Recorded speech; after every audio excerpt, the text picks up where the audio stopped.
বাবা সবসময় অলক্ষী বলতো, আজকে দেখেন বলেন অলক্ষী বলেন না। অলক্ষী আর তো তুমি না, আমি তো তুমি লক্ষ্মী হয়ে গেছো। এই যে ভাই রে ভাই, দেখছো এটা কিন্তু শোনা। আমি ছেলেকে অনেক অপছন্দ করতাম ছোটবেলা থেকে। ও খুব দুষ্টু ছিল, শুধু খেলাধুলা করতো, মাঠে মাঠে ঘুরতো। এজন্য আমি সবসময় ওকে বলতাম অলক্ষী। ফাইনালি আমাদের সব খাবার রেডি, মানে 15 রকমের আইটেম। জাস্ট দেখুন যে আমার নিজের গ্রামে, যে মেহেরপুর জেলা গাংনী থানায় এই রেস্টুরেন্টে করা হয়। Welcome Meherpur. And guys, finally আমরা এখন মেহেরপুরে পাকিস্তান থেকে আসছি শুধুমাত্র গোল্ডেন প্লে বাটনটা নেওয়ার জন্য। এবং আমাদের এখন 10 লক্ষের পরিবার ইউটিউবে। আর এই যে আমার বন্ধুদের নিয়েই যাচ্ছি। And welcome. আসলে এটা আমার জীবনের অন্য রকমের একটা অ্যাচিভমেন্ট, আর আমার বাবাও আসতেছে এই খুশিতে। আজকে এটা নিয়ে আমরা সেলিব্রেশন করব, সেই সাথে আপনাদের দোয়ায়ও ভালোবাসা আজকে এমডি ফিজ এখানে।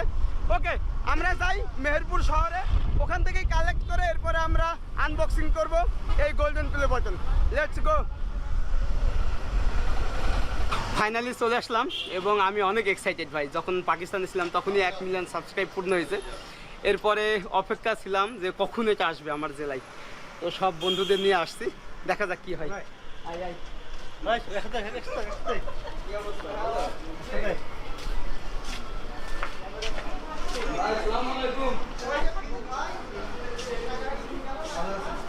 ইউটিউব থেকে গোল্ডেন প্লে বাটন রিসিভ ভাই, জীবনের স্বপ্ন প্রতিটা ইউটিউবারের এবং কন্টেন্ট ক্রিয়েটারদের, যারা হচ্ছে কন্টেন্ট ক্রিয়েশন নিয়ে কাজ করে। তো যাক, এখন এটা আমরা নিয়ে যাব বাসায় এবং বাবাকে, ফ্যামিলিকে দেখাবো। এরপর আমরা এটা আনবক্সিং করব। তারপরে এই যে দেখছেন, এই সবাই আসছে কিন্তু খাওয়ার ধান দেয়, তাদেরকে খাওয়াইতে হবে। বন্ধু এ কিন্তু ছিল সিলভার প্লে বাটনের দিনও ছিল, সেম এই চশমাটাই পরেছিল। তো যাক, আমরা যাই। এই যে এখানে অনেকজন দাঁড়ায় দেখতেছে। পাকিস্তানে অত বালির মধ্যে কেউ ঢোকে? ও তাই, ভিডিও দেখায় অবশ্যই। এই যে এটা ধরেন মেহেরপুরে। কেন না? ওই যে বালির মধ্যে মনে হয় যে শুকিয়ে গেছে, সেরকম লাগছে। আমরা দেখি বলি তুমি কিন্তু আজকে এটা পেয়েছো। হ্যাঁ, এটা আমাদের অবদান আমাদের রয়েছে। অবশ্যই অবশ্যই। এটা হচ্ছে শুধু ফিজের না, সম্পূর্ণ বাংলাদেশ এবং মেহেরপুর জেলার। তো যাই হোক, আমরা এটা নিয়ে যাই এবং আপনাদের দোয়ায় ভালোবাসায় এমডি ফিজ গোল্ডেন প্লে বাটনটা অ্যাচিভ করছে। আর আমাদের মেহেরপুরের সদর, এটা হচ্ছে কোর্ট। এবং অপার্থিব এই জেলায় থেকেই আমি বড় হয়েছি। এরপরে আমার কন্টেন্ট জীবন শুরু হয়েছিল ইন্ডিয়ায়, তারপরে পাকিস্তানে আমি এটা পূরণ করছি, মানে 1 মিলিয়ন। ফাইনালি বাসায় চলে আসছি। আর এটা হচ্ছে মিষ্টি, কারণ দাদি, বাবা, মা সবাইকে খাওয়াবো। সেই সাথে এই যে কেউ কিন্তু জানে না, আমার বাবাও কিন্তু আজকে আছে। দেখি কি হয়। আব্বু কই? এদিকে আসেন। এই যে দেখেন দাদি, এই যে ভাই গোল্ডেন প্লে বাটন। আর এই যে আমার দাদি। দাদি, এই যে তোমার জন্য মিষ্টি নিয়ে আনছি, এটা ধরো। এটা দেখো, তোমার জন্য মিষ্টি নিয়ে আনছি। ভাই রে ভাই, এর আগে যখন হচ্ছে সিলভার প্লে বাটন পাইছিলাম তখন কিন্তু বাবা ছিল না। তো বলো, এখন বলো যে অলক্ষী না, তুমি তার অলক্ষী না। তাহলে আমাকে সারা জীবন অলক্ষী বলছেন কেন? তখন অনেক করছো, দরাদরি করছো, ক্ষতি করছো, এই জন্য কইছি। এটা কি দুষ্টু ছিল। আচ্ছা, এটা হচ্ছে মিষ্টি আছে, আমি একটু মিষ্টিটা আব্বুদের খাওয়াই দিই। ভাই সত্যি কথা বলতে, এটা হচ্ছে জীবনের অনেক, মানে ফ্যামিলি ছাড়া, দেশ ছাড়া, দেশের বাইরে ঘুরছি। একটা স্বপ্ন ছিল যে কবে আমার মানে 1 মিলিয়ন হবে। দাদি নাও, তোমার জন্য কি আনছি দেখো, মিষ্টি। এই যে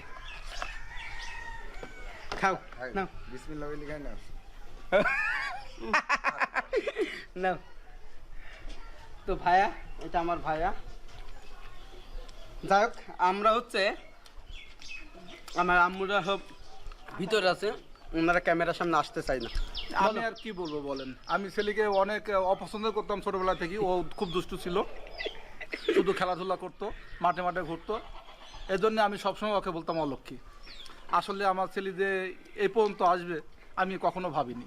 না, আমি তো খারাপ কাজ তো কোনোদিন না, খারাপ কাজ কখনো করনি, কিন্তু খুব দুষ্টু ছিল। খেলাধুলা করতাম। এখনকার জেনারেশনের ছেলেরা দেখেন খেলাধুলা করে না, সব মোবাইল অ্যাডিক্টেড। আমি দোয়া করি আমার ছেলে বড়। আর একটা কথা বলি, আমার জীবনে সব থেকে আমার পাশে ছিল আমার বাবাই। ইভেন আমি যখন বিপদে ছিলাম, এই যে ইন্ডিয়ায় পড়াশোনা সব কিছু, আমার বাবাই কিন্তু আমাকে ওখানে পাঠাইছিল। এরপরে আমার যত অডিয়েন্স আছে ভিউয়ার্স আছে সবার আগে কিন্তু আমার বাবা, তিনি হচ্ছে আমার কোন ভিডিও কত হাজার ভিউ, কত লাইক, কত শেয়ার, সে আমাকে ফোন করে বলে। না ভাই। না, এটা আমি সবসময় দেখি, কারণ আমার পার্টনাররাও আমাদেরকে বলে যে শুধু খালি ছেলে ভিডিওই দেখে, ভিডিওই দেখতে থাকে। আসলে আমি দেখি। পাকিস্তানে আছি বলছে, আমি রাত 12টায় 1টা 2টা না, আমি যতক্ষণ আমি জাগনা থাকি পাকিস্তানে দেখি। আছি বলছে যে তোমার এই ভিডিওটা 1 মিলিয়ন হয়ে গেছে। আমি জানি না কিন্তু মানে এইরকম মানে সে হচ্ছে ভিউ আমার মানে ভিউয়ার্স আমার বাবা। বাবাকে দিয়ে এটা আনবক্সিং করাবো, আস্তে আস্তে হাত কাটবে। ঠিক আছে, হয়েছে এই পাশে কাট, হ্যাঁ হয়ে গেছে। তো যাক, নাও তোলো এটা। বিসমিল্লাহির রহমানির রহিম। এটা হচ্ছে ব্ল্যাক, ভাই এটা ধরেন। এই যে দেখো এখানে একটা কার্ড দিয়ে দিছে, এখানে ইউটিউব থেকে এরকম একটা লেটার দিছে, ভাই এটা ধরেন। তোলো এই যে ভাই রে ভাই, দেখছো এটা কিন্তু সোনা, হ্যাঁ? মানে গোল্ডেন প্লে বাটন মানে সবাই ভাবে যে না, এটা সোনা সোনা, কিন্তু ভাই এটা ধরেন। এই যে এখানে লেখা আছে এমডি ফিজ 10 লক্ষ সাবস্ক্রাইব, যা আমাদের মেহেরপুরে ব্লগার হিসাবে প্রথম। এটা এর আগে এরকম ব্লগার হিসাবে কেউ এই গোল্ডেন প্লে বাটন পায় নাই। তো এটা কিন্তু একটু ভারী, আমরা একটু খুলে দেখাই। বাপরে বাপ, দেখো হ্যাঁ এটা এই যে এখানে কিন্তু এগুলো সব দিয়েছে। এরপরে হচ্ছে আপনার ডায়মন্ড, একটা দেখি ভাই ছবি করুন। এই যে কেমন লাগছে এটা দেখে? খুব ভালো লাগছে। খুব ভালো লাগছে। তো তোমার সাথে যারা থাকে বা দেখা হয় ফ্রেন্ড সার্কেল, তারা আমার ভিডিও দেখে? হ্যাঁ, কি সবাই বলে দেখে। তোমাকে? আমার লেবার মিস্ত্রি যত আছে সবাই দেখে। তো কি বলে? হ্যাঁ, বলে যে আপনার ছেলে খুব ভালো, খুব সুন্দরভাবে ভিডিও করে, আচ্ছা। খুব ভদ্র ছেলে, এসব কথা বলে সবসময়। তো যাই হোক, এখন হচ্ছে আমরা যাব, আমাদের ফ্রেন্ড সার্কেল আছে অনেক, তারা হচ্ছে খাওয়া দাওয়ার জন্য বসে আছে। কারণ ওরা হচ্ছে অনেক আগে থেকে বলে ফিজ তোর যখন 1 মিলিয়ন হবে তখন আমরা একসাথে একটা মানে পার্টি করব, এরকম একটা ব্যাপার। ওকে, আমরা যাই। আর আমার জন্য সবাই দোয়া করবেন, দাদির জন্য দোয়া করবেন, আর আমার বাবার জন্য দোয়া করবেন, যিনি আমার পাশে সবসময় ছিল বিপদ আপদে।